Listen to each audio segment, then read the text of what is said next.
Michael, is that you? Yeah, it's me, buddy. He can't hear you.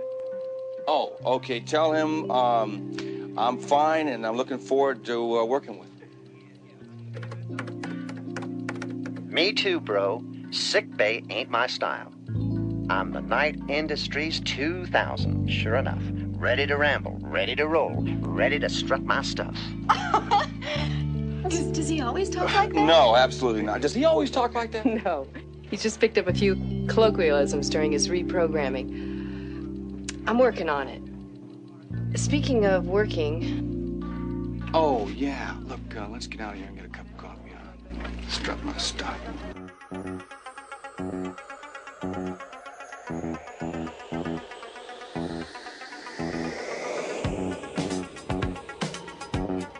Night Rider, a shadowy flight into the dangerous world of a man who does not exist.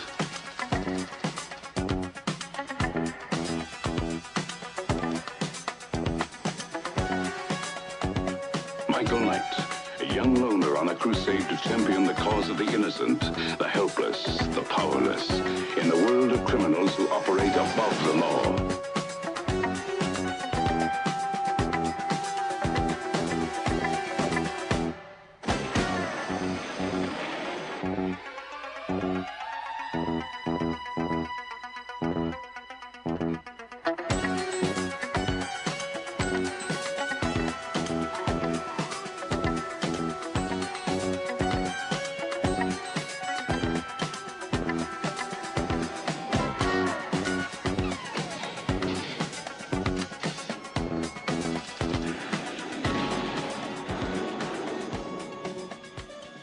Hello and welcome to Beyond the Night, brought to you by the Geekcast Radio Network and Audible.com. I am one of your hosts, Steve, Jim, Mike. Joining me is Dion the Music Man. Hello, how are you, sir? I'm tired. I'm old. Yeah,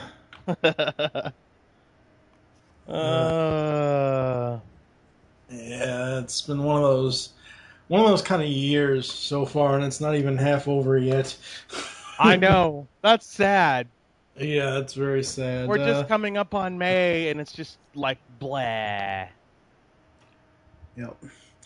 But we did get an email, our first email, from Brad from Australia. Hey, Mike, just finished out the Season 3 Beyond the Night podcast. I have to commend you and your dedication, as well as your co-host, on watching, researching, and watching again if one of my favorite live-action series of the 80s. Having episode title recall when you cover so many different series is a testament to your passion for the geek fandom. It makes me even more excited for the upcoming MacGyver series later in the year. Keep up the excellent work. Yeah, we're not sure when MacGyver is going to happen. That I have nothing to do with that. That's all Optimus Solo. That's all his. That's his favorite show. So MacGyver, the bastard. What?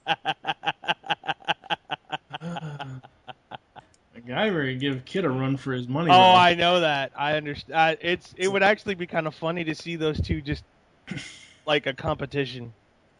Yep. Be kind of funny. Yeah. So today we are going to be kicking off Season 4 with technically the first 3 episodes, but if you want to go by Netflix, it's really 4 because they broke up Night of the Juggernaut, bastards. But anyway. DVD set! Yeah. Shut the fuck up. Get it, Turbo Boost, you asshole.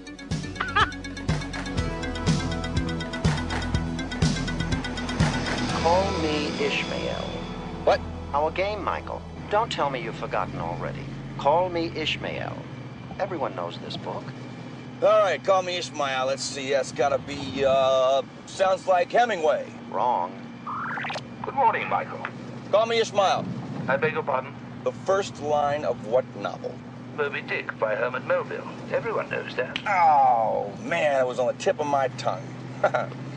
What's up? I'm going to ask you to postpone your present assignment and meet me as soon as possible in Chicago. Sounds serious. Yes, I'm afraid it is on several fronts. A Foundation-sponsored laboratory has inadvertently produced a mysterious, powerful new isotope which needs safeguarding during a temporary layover in Chicago. Babysitting. Sounds like a piece of cake. It's not as simple as it sounds. Cerium-116 is volatile and potentially dangerous. So, unfortunately, is the second front. What's the second front? The Knight Foundation's annual Board of Directors meeting is scheduled for this afternoon, and you have been requested to attend with me. Oh, Devin, anything but another black tie affair. I mean, come on. Tell him Kit and I... Tell him we're not feeling well. I'm afraid you don't understand, Michael. Wilton Knight's daughter, Jennifer, has resigned from the President's Advisory Council to take a more active interest in the Knight Foundation's operations. No kidding. I didn't think she was interested in Flag. You'd be surprised just how interested. Number one on her agenda is to phase out the Foundation for Law and Government. Michael, I don't understand. Neither do I. First up is the two-part, 2-hour Season 4 opener, Night of the Juggernaut. A volatile new isotope is created and the Foundation is guarded by Michael and KITT. A feared international terrorist plans to steal it during a layover in Chicago and intercepts Michael with the Juggernaut, a specially designed mobile battering ram. It's basically a shorter, fatter version of Goliath. Yeah, did you notice that too? Yep. It's basically Goliath, shorter, fatter, rounder, without rockets, is what it is. And without Garth. Well, yeah, but he's dead. So. Right. Yeah. Well, he was imprisoned. No. No? At the end of Goliath. Oh, that's Returns, right. When they go off the cliff. Yeah. When they go off the cliff. Yeah. That's right. Yeah, there is no more. There is no alternate blue Chevy Impala from the 60s in that one. The truck went off the cliff. No, Night of the Juggernaut is just simply awesome. It is great. I love this episode. Awesome. Even though it's I always boil crap down. Even though when you boil it down, it's just an arms dealer or a international thief going after, a terrorist going after something.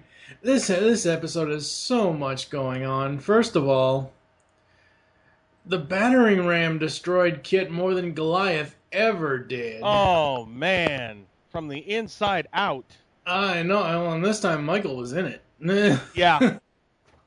So there is that. Well, then you also have them getting the formula for KITT's molecular bonded shell. Oh God, I'm gonna have so many problems with that this season. Why? Because of the molecular bonded shell comment I just made. Because he no longer has it. Yes. Think about this, okay? In the beginning of the series, they said the molecular bonded shell is what makes him invulnerable. If he no longer has it. So that and then they have to make up all these systems. And he has a 40% increase in speed and break. Don't get me wrong. I love Super Pursuit Mode. I love EBS. Right. I love ConvertiKit. I love all that stuff. Right. I love it. Right, but if you think about it technically, if the MBS is gone, how is KITT still bulletproof? How is KITT You do have a point. You actually how have a is KITT point. still invulnerable to explosions, to, crashing through walls? You would think they would have some type of, maybe, we discovered we have, some other formula that could put the molecular bonded shell back on. They never did discuss that. Right. They never did discuss that in the show, and you would think that, okay, well, Night of the Juggernaut, okay, his MBS is gone, so why don't they find a way not only to give him the 40% increase in speed and the Super Pursuit Mode, and, why don't they somewhat give him some type of an MBS in this episode? Well, they could have created a whole new formula. Yeah. I mean, it had to have been days. It had to have at least been 2 days between the time KITT got destroyed and the time that Michael went out, supper's in the backseat and Mama's home hungry. It had to have been at least 2 days that that the mechanics and RC was working on the car. Right. It had to have been at least 48 hours. Right. You would think in 48 hours, Bonnie could have brought in someone or could have created the shit herself or she could have done something. But she didn't know it, though. That was just it. Even Devin said, I'm not the only person who knows the formula. Right. No one person does. Right, but what I'm saying is she could have brought in people to create a new MBS, not reconstitute the old one.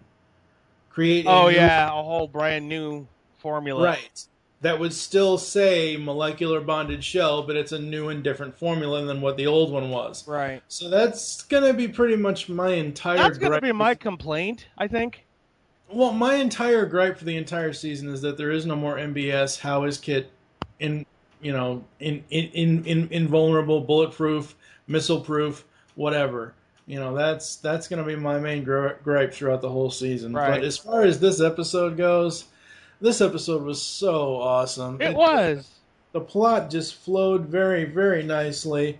There weren't any boring moments in it.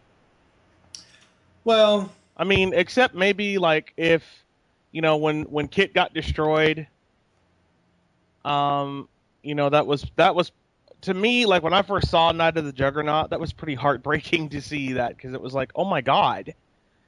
yeah. Because now KITT's actually being wiped out, and, KITT wanted Michael to save himself in a matter of speaking. Yeah. And, he's like, we're going to use all the power we got. And KITT kept telling him, we're losing power. We don't have anything to really use. Yeah. Yeah. And then, having, you look at the Juggernaut just slamming KITT from all sides. Oh, yeah. Ugh. Yeah, yeah.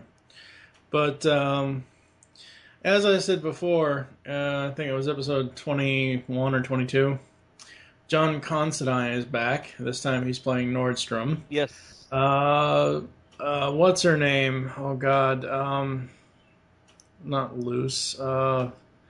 Maggie from season 1, from Night of the Phoenix. Pamela Susan Shoop is back as Marta. I barely recognized her. You watch Night of the Phoenix? Oh, that's Pamela. Is that Pamela? Pamela Susan Shoop was Marta. I did not know that was her. It's Maggie from season 1. Wow. Go back. And I will go look at that. I want you to watch Night of the Phoenix first. Just okay.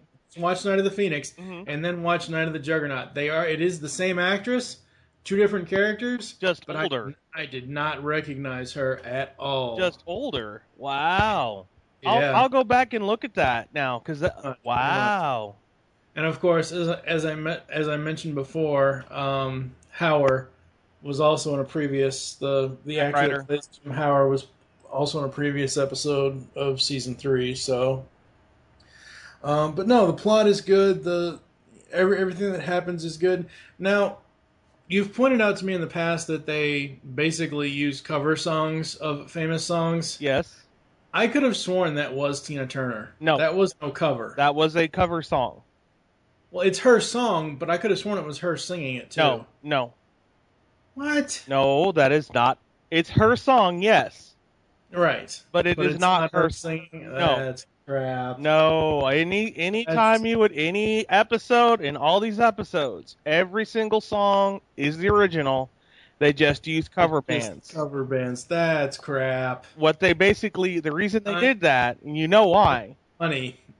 Yeah, I know. it's money. They paid for the song, so they didn't have to pay for the artist and the song, so they could just... But you gotta think, though, if it's not Hero, Everybody Needs a Hero, or whatever. We don't need another hero, yeah. Yeah, we don't need another hero. That's what the name of the song is.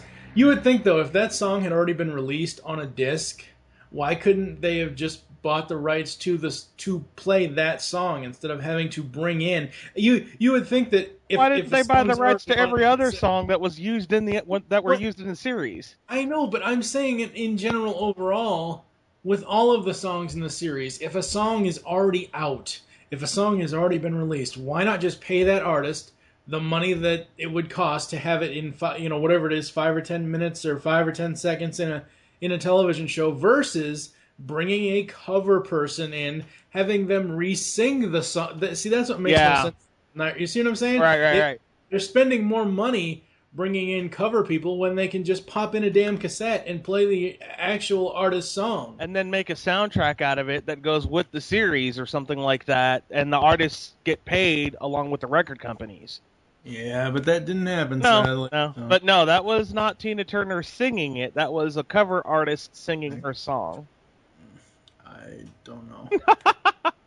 I don't know. So let's get to scanners. I understand that Devin Miles won't be attending. Yes, sir. Devin had to attend an emergency meeting with Dr. Quinlan. I see. This particular segment of the meeting has been requested by Ms. Knight, so I respectfully turn the chair over to her. Thank you, Mr. Lloyd.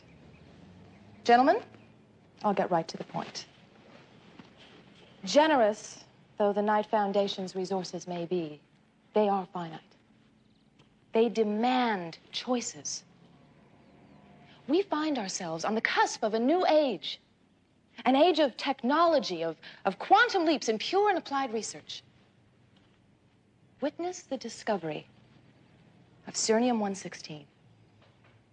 If we use this gift, we have within our grasp the resources to help change the world. If we simply spend it, all we'll do is continue to fund a project like FLAG.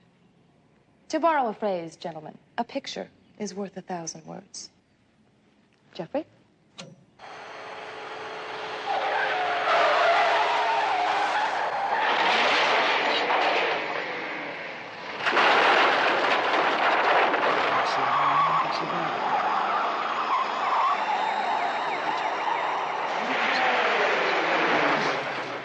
What you see here is a waste of resources, human and otherwise. State-of-the-art technology to support a James Bond fantasy run amok. Mr. Knight? You know, I wasn't sure about what was going to come down here. I considered all possibilities except an outright indictment of FLAG. The people who make it work. Turns out I'm really glad that Devin's not here. This stuff would break his heart. That's a cheap shot. Gentlemen, I wasn't born into money or to influence. I don't have a PhD in physics. And I'm not exactly sure what cusps of a new age means or quantum leaps. Sounds great. I hope it happens. In the meantime, I agree the world needs help. There's war, there's starvation, there's disease. Any feeling human being wants to see it end. Your father, Wilton Knight, felt the same way. But he also felt very strongly about the law and about the rights of the individual. Your father, on his deathbed, took my hand. And he bequeathed to me the belief that one man can make a difference. That's what FLAG is all about. One man can make a difference. That's what I'm about. And whether you people approve of our methods, it's necessary to get the job done.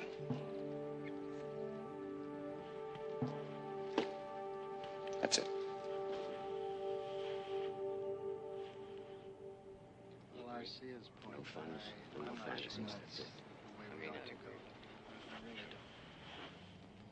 This is obviously a complex and highly charged issue. And due to circumstances, we've not yet had the benefit of Devin Miles' thinking. I therefore postpone a final decision until Friday. However, until that time, I propose that funds for FLAG be suspended and that its operative, Michael Knight, be placed on probation. What exactly does that mean? It means no more notoriety, no more stunts, no more car chases, no more James Bond fantasies. I don't get it. All right, let's turn these scanners on. Chicago, yay!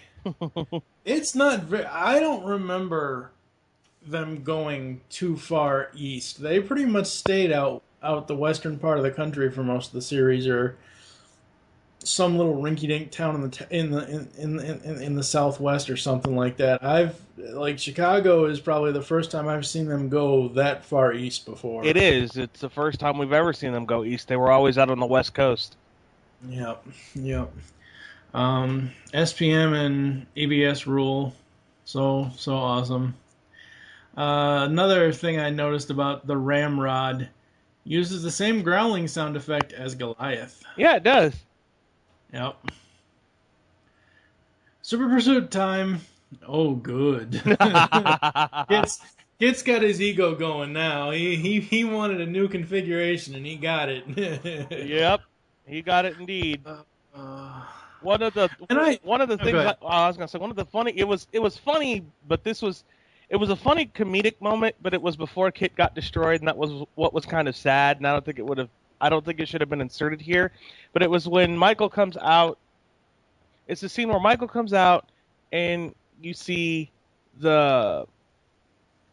you see him get into KITT, and he says, "What'd you do, man? What'd you do, pal? Take a bath?" Take a bath. Take a shower. Please, Michael, no jokes. Yeah, it was the destabilizing formula for the molecular bonded shell. Yeah. And I'm like, okay, what's going to happen next? And then you see the ramrod just, destroy KITT. And it was like, oh, bad timing for that joke. But it's not necessarily a scanner's off moment. But it was just kind of a sad moment. Because it was supposed to be funny, but then you see that sad part. But and of course, at the end, will you please tell all the other employees to let me press the button? I have learned two things from this incident. Oh, God. I did not. I'll save the other part for scanners off. Let's save that. Yeah. No. Was that an actual, I'm going to have to go back and look in Trans Am's history. Was that the first time a Trans Am was a convertible? Was that an actual model that Trans Am had, or was that something special that they did for the show? I honestly don't know. I've never seen anything like that. Yeah. So my guess is that was just for the show. But I could be, maybe you could tell me something that I don't know. Because I have no idea. Yeah, I don't know. I'm gonna have to look it up. all I know is that it was a Pontiac T-top, or they marked it as a T-top black Trans Am. Yeah. So that's all I know it as. Strange. All right. Well, we are gonna get to the scanners off and prepare for some hatred, people. Hatred indeed is not the word. Well, it's no Halloween night, at least. Thank God. Let's get to the scanners after this. Michael, I just don't believe this. Not with KITT's molecular bonded shell. That was my first reaction, too. Then I realized there's only one possible explanation. Darwin, someone found a way to neutralize it. Impossible. No one person knows the formula, you know that. I know that, and I had Bonnie analyze a chip. Come here, take a look.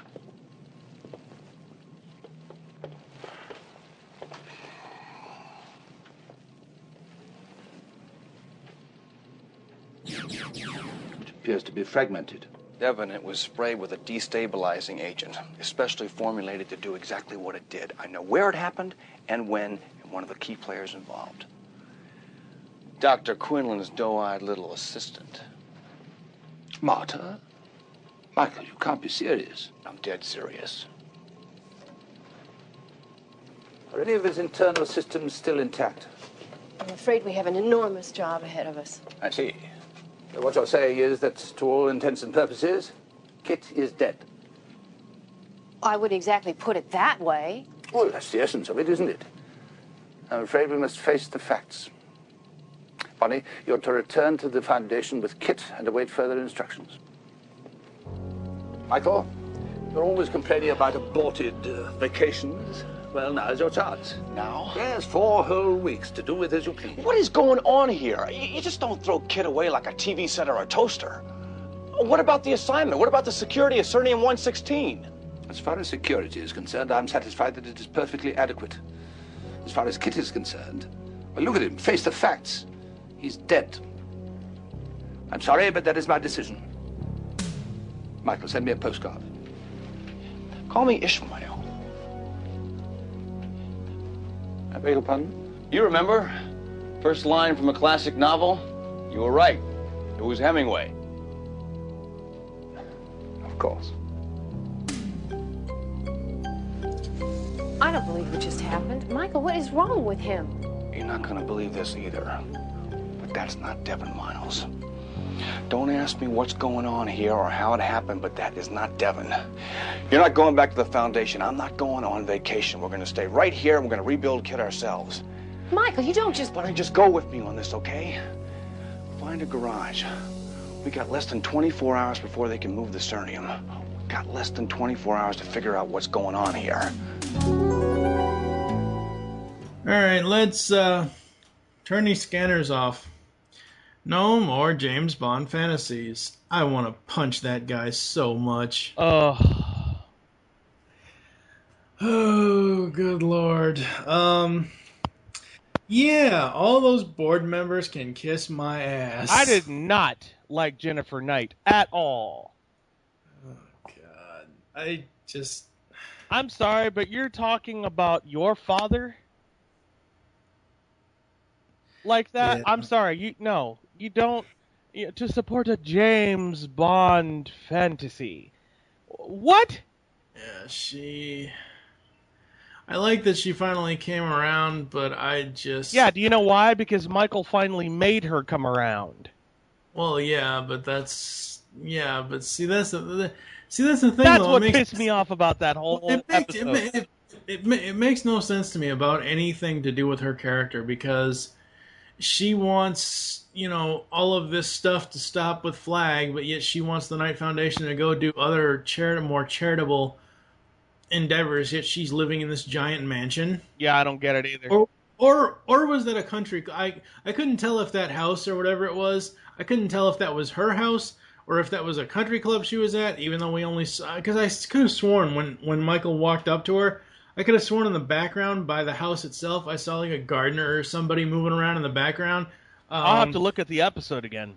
Yeah, I don't know, man. I didn't like the fact that, okay, Michael is trying to get along with her, and he even says, look, okay, I don't like you, except for the fact that I respect your father, who was the man who saved my life. We got something in common here, and she's a big smartass. Oh, yeah, we're mammals. It's like, okay.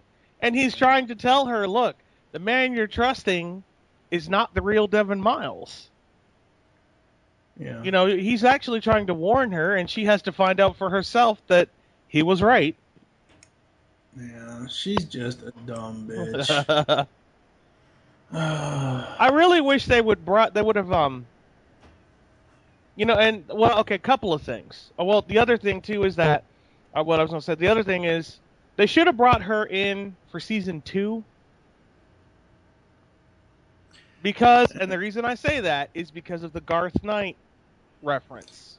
Yeah, I know, but it's...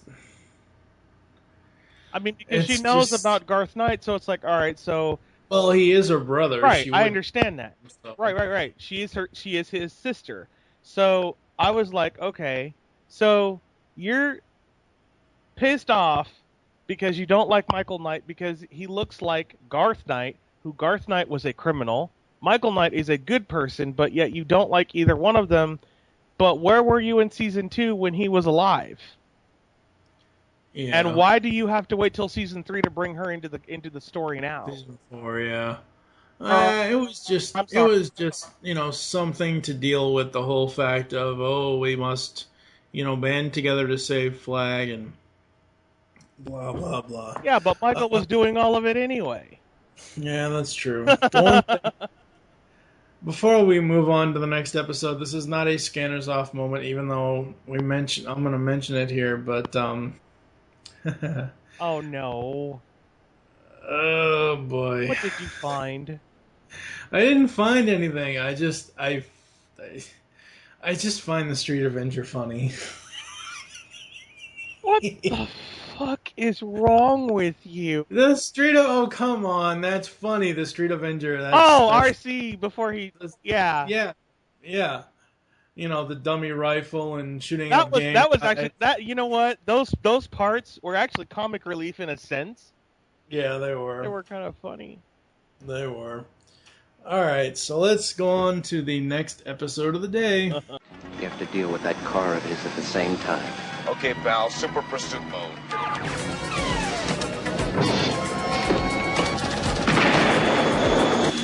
Julian, he took the bait. Michael, help! Okay, I'm on my way. You better turbo boost out of there.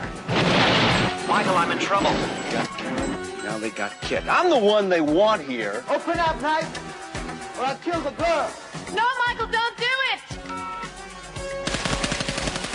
All right. Up next is Kitnap. A group of conspirators trap KITT in an effort to stop Michael. In a subplot, KITT adopts a dog.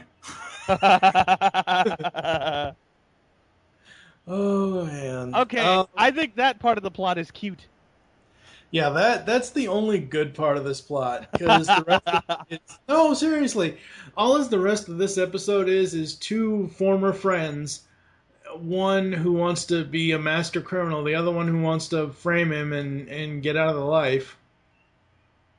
That's really all this is. And they put two women in the middle of everything with, what's her name? Crap, what is her name?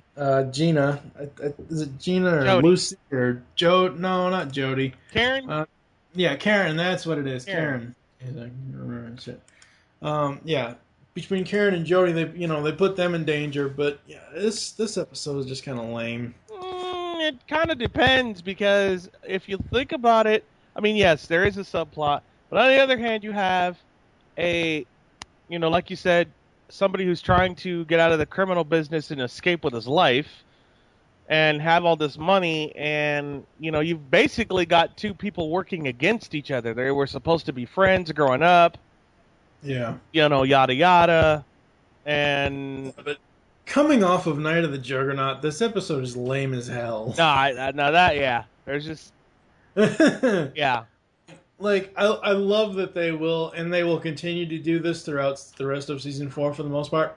I love how the episode starts with, Michael and Karen just driving down the marina or driving down the beach and KITT with the top. Like, I love, anytime Convertible KITT shows up, I love it. I absolutely love that part. So, I love that, and I love the whole thing with KITT and the dog. That was just hilarious. That was cute. But the actual plot itself, it reads to me like that other episode that we actually liked, the one with the two brothers. That one of them was dying. You know which one I'm talking Brother's about. Keeper. Brother's Keeper, yeah. Like, this to me is a shitty copycat of that. It is. Look at it. It is. Yeah. That's just the best way to describe that. It really is. It is. It is. So, yeah. Let's go ahead and get to the scanners. Michael, I prefer to be likened to a rocket. Cars with animal names are very common. You're right, KITT, and you're one of a kind. Sort of like a national treasure. And you've earned your privacy. What are you using as a basis for your thesis? Michael Knight, sexiest crime fighter in America.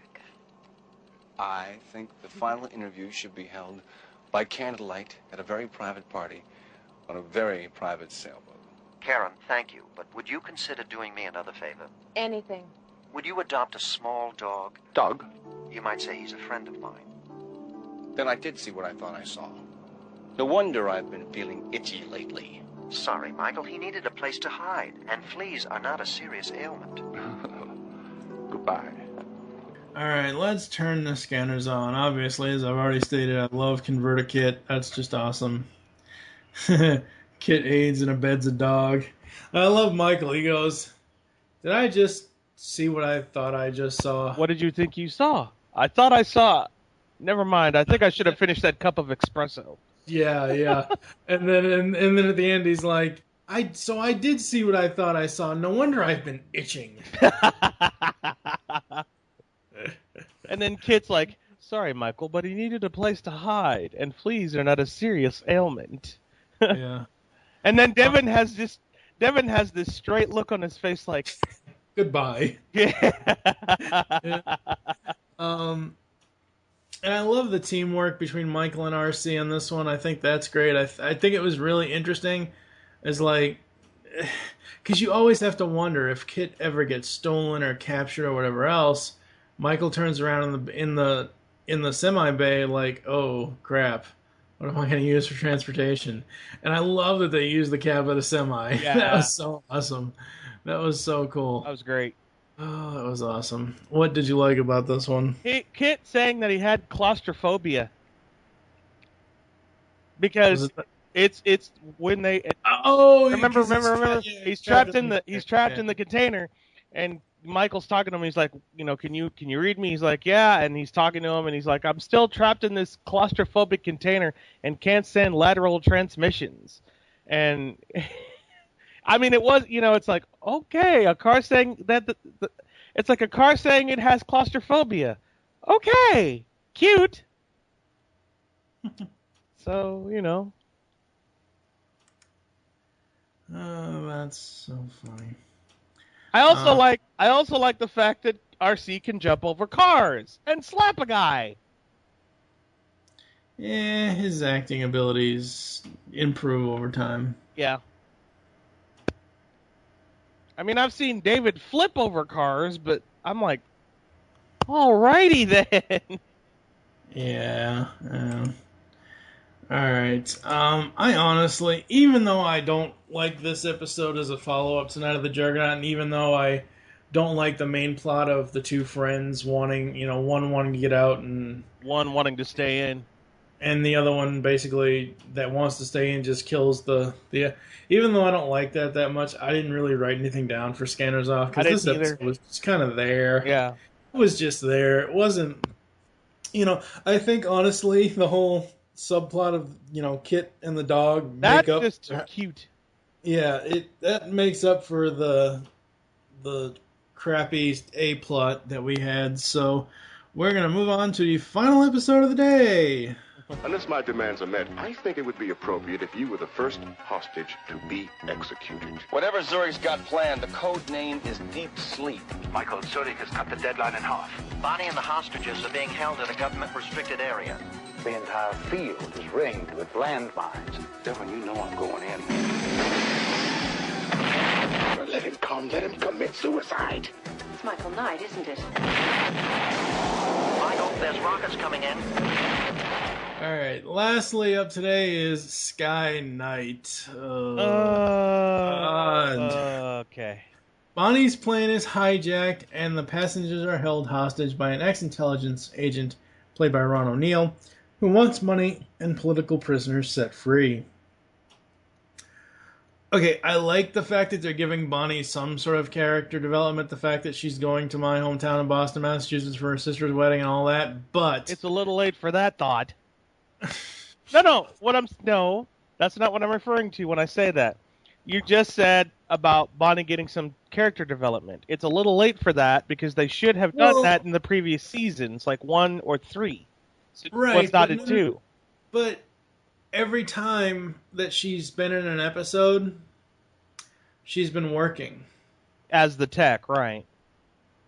We've never to this point in either season have seen her take time off, or if she's not in an episode, they explain it away to where she's off working on something else or she's off doing something. Like, we've never actually seen an episode where she is actively going on vacation and then shit happens. And that's what this episode is. Right. So that's what I mean about character. Because I don't think she's ever, to this point, I don't think in the 3 out of the 4 years that she was on the show, that she ever mentions her sister until now. No, she didn't. So that's what I mean about character development as far as like Bonnie outside of the Foundation. So, what did you think of the plot overall? It was okay. It was there. I mean, okay, I agree with you. We do get to see Bonnie develop some type of a character. I think it's a little late. However, at the same time, I do understand why they did it this way. It just would have been nice to see, I guess, in the previous seasons or previous years, some character with her. Yeah. Or, Yeah, that would have been good. Alright, let's go ahead and get to the scanners. Alright, they got a head start. It's a real good time for super pursuit mode. Oh, good.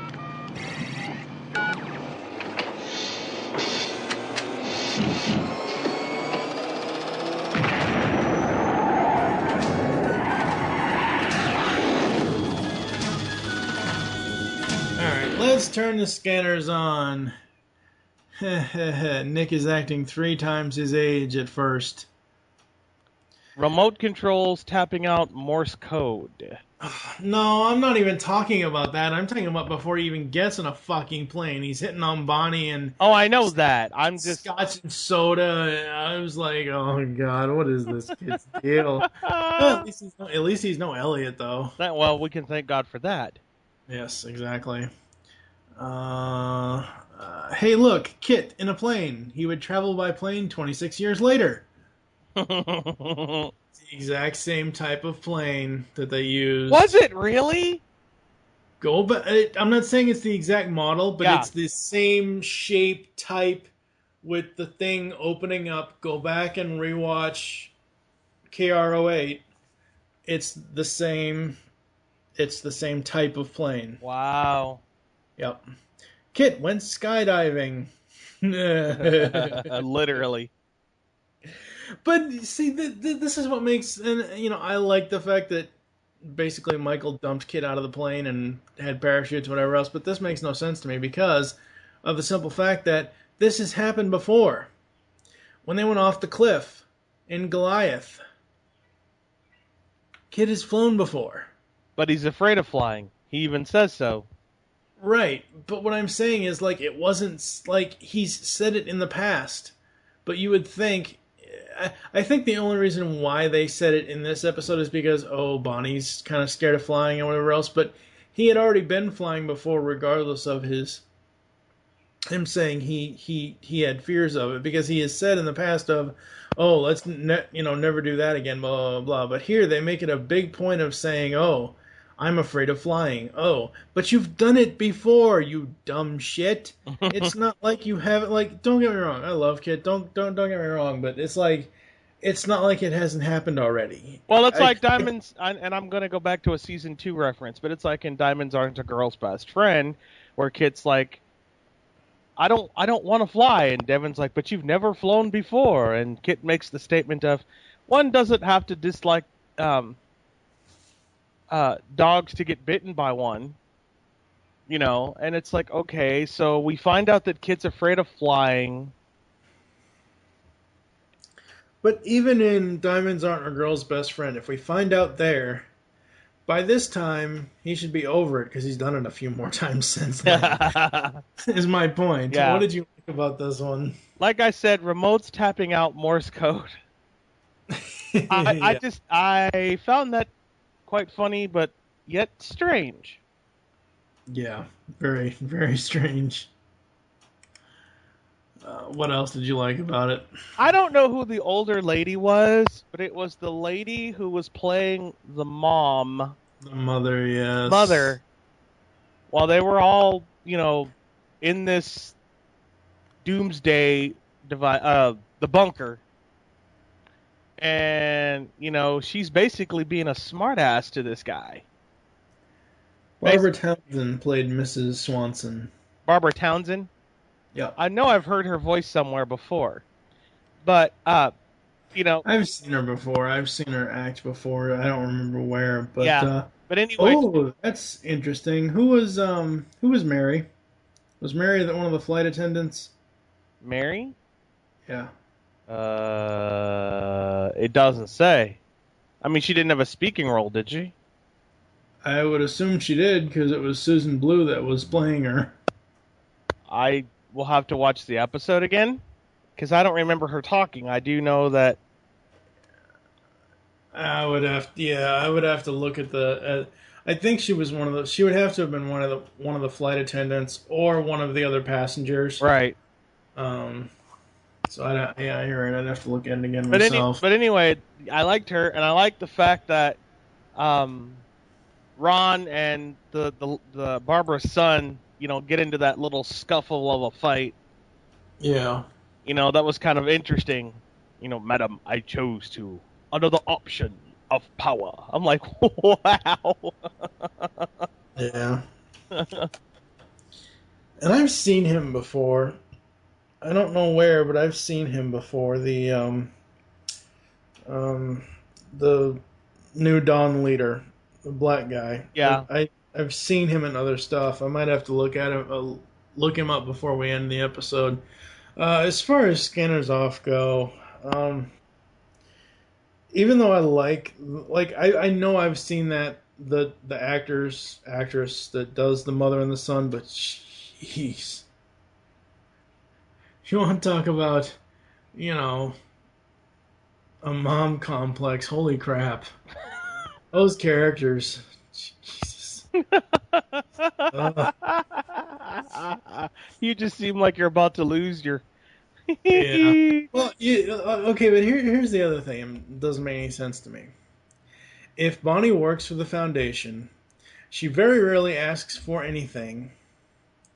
Devin didn't seem to be flying anywhere that day. Why couldn't she have just used the Foundation jet? I know you have a very good point. I know it goes against the main plot of the episode with the whole, I'm hijacking a plane. I get that. Yeah. But seriously, Devin can't pony up some miles for her to go to Boston for her sister's wedding? Seriously? That should be a fringe fucking package working for these bastards. What do you want? Oh, boy. Anything you didn't like about the episode? I don't know. Like, I get the whole hijacking thing. But it's kind of like it goes against the I don't know, I guess you didn't really see much action in this. Until the very end. Until the very end. So it was kind of like a cliffhanger. It was like, okay, let's sleep through like the next 30 minutes of this or so. Yeah. Alright, we are going to take a quick break. You're going to hear some ads and some other stuff, and we'll come back with ratings and closing the show after this. Kid? Yes? Shut up. Hey, this is the Music Man 08, one of the co-hosts of the Knight Rider podcast heard on Geekcast Radio. Do you like variety? Would you like to hear variety out of the clear blue sky? Then head on over to www.sky106.net and hear just that. Not only that, send us feedback if you have a show request, or if you think you have what it takes, fill out the application page to become a DJ. You can also add us to Twitter and MSN. Once again, the website to visit for all of this and more is www.sky106.net. Kid? Yes, Michael. Just keep driving. So there you have it, folks. The first 3 episodes of Knight Rider Classic Season 4. Night of the Juggernaut, what do you rank it? I give it a 5. Same here, 5 kits. That's might easily be one of the best episodes of the entire series, if not the best episode of the entire series. I mean, even though I didn't like the Jennifer Knight, Michael Knight interaction, I could overlook that. Well, he did get one final zinger in, Right. You 10 to Jennifer. Between you and me, our silence is a treat. What about Kitnap? What do you rank that one? The cute plot's in there, but I have to give this one a 3. I agree. 2 points off for basically no real decent A plot, but still, it gets 3 points for the dog plot. Right. Sky Knight, what do you give that one? I have to give it a 1. I mean, your ranking may be different, but just the whole... I understand the hijacking of the airplane. Bonnie's going to her sister's wedding. No, she doesn't make it.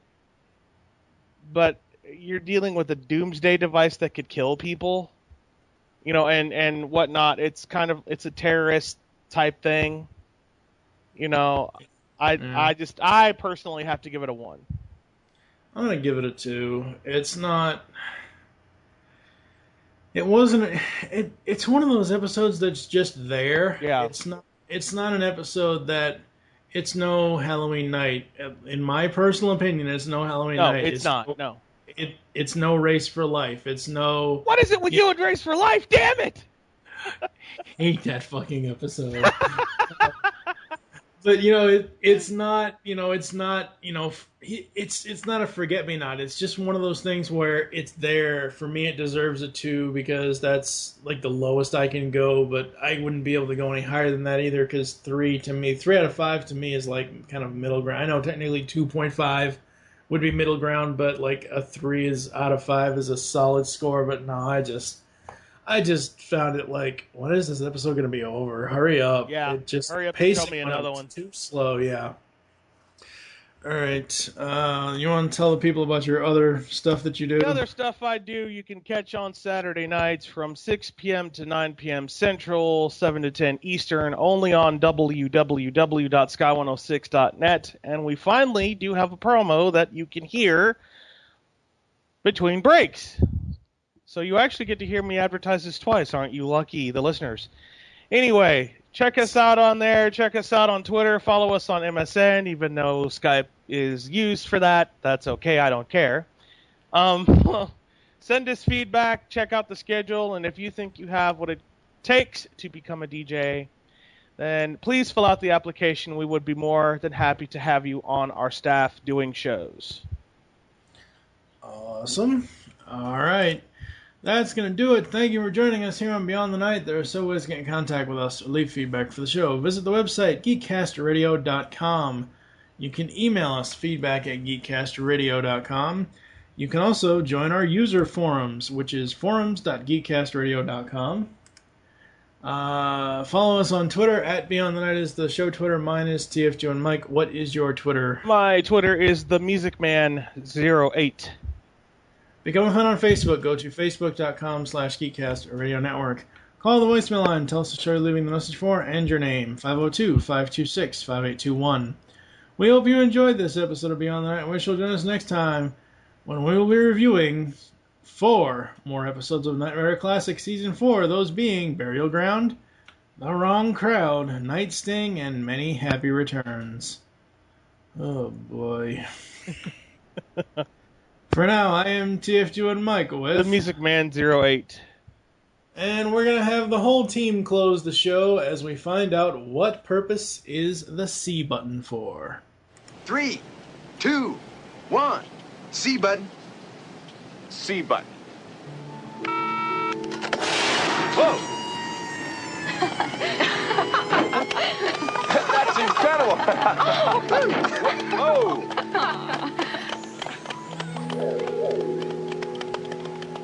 Michael, I love it. But is it me? It is now. Who do I thank for this? Man has to have a rag roof and at least 400 horses under him, or life is just regular.